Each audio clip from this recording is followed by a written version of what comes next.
Les dômes d'églises orthodoxes peuvent être en forme de bulbe, de casque, de sphère et de chapiteau. Découvrons ce que ça signifie dans l'architecture orthodoxe. Bonjour et bienvenue dans cette nouvelle vidéo.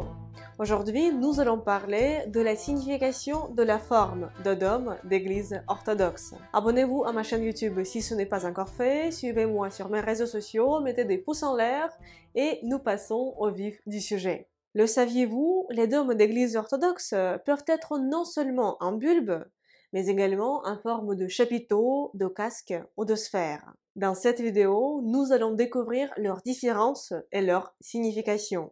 Il s'agit de la troisième vidéo sur l'architecture d'église orthodoxe.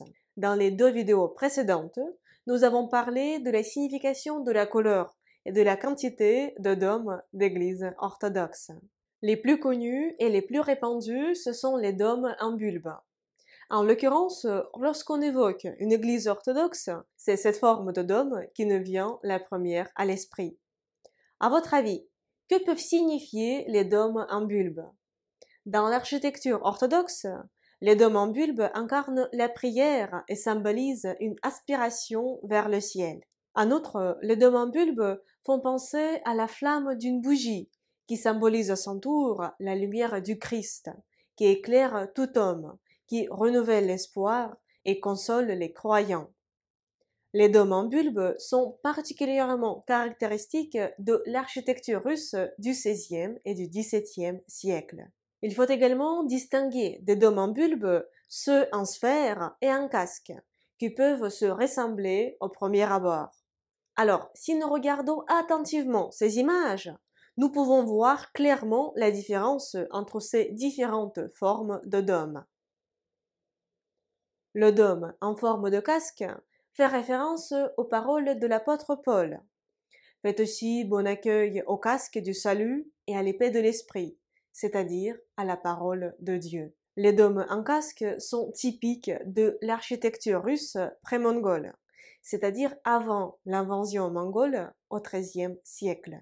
Les dômes sphériques renvoient, dans la tradition orthodoxe, à l'idée de l'éternité. Néanmoins, les dômes sphériques sont davantage caractéristiques de l'architecture occidentale. La quatrième forme, c'est le chapiteau.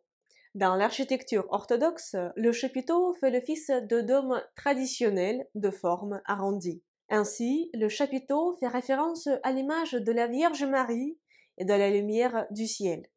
Les églises au chapiteau ont connu leur essor dans l'architecture orthodoxe au XVIe siècle.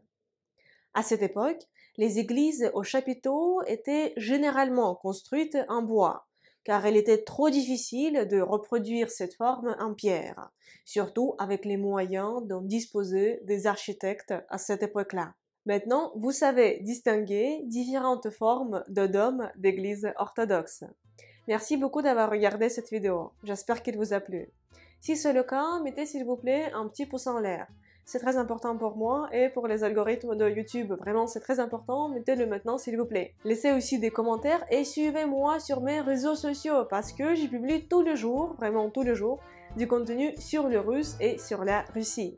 Si vous voulez aller plus loin dans l'apprentissage de russe, je vous invite à jeter un coup d'œil sur mes cours supplémentaires de russe sur le site de mon école en ligne. Le lien se trouve dans la description de cette vidéo. Je veux remercier les personnes qui soutiennent mon travail, qui soutiennent la création de nouveaux cours de russe par PayPal. Спасибо большое. Grâce à votre aide, j'ai la possibilité de publier les cours de russe plus souvent et d'améliorer constamment leur qualité. Si vous aussi, vous avez l'envie et bien sûr la possibilité de me soutenir, je vous serai très reconnaissante si vous faisiez un petit don sur mon compte de PayPal. Le lien se trouve dans la description de cette vidéo. Et moi, j'espère vous retrouver très bientôt dans une prochaine leçon de russe. Et pour l'instant, je vous dis до свидания, au revoir.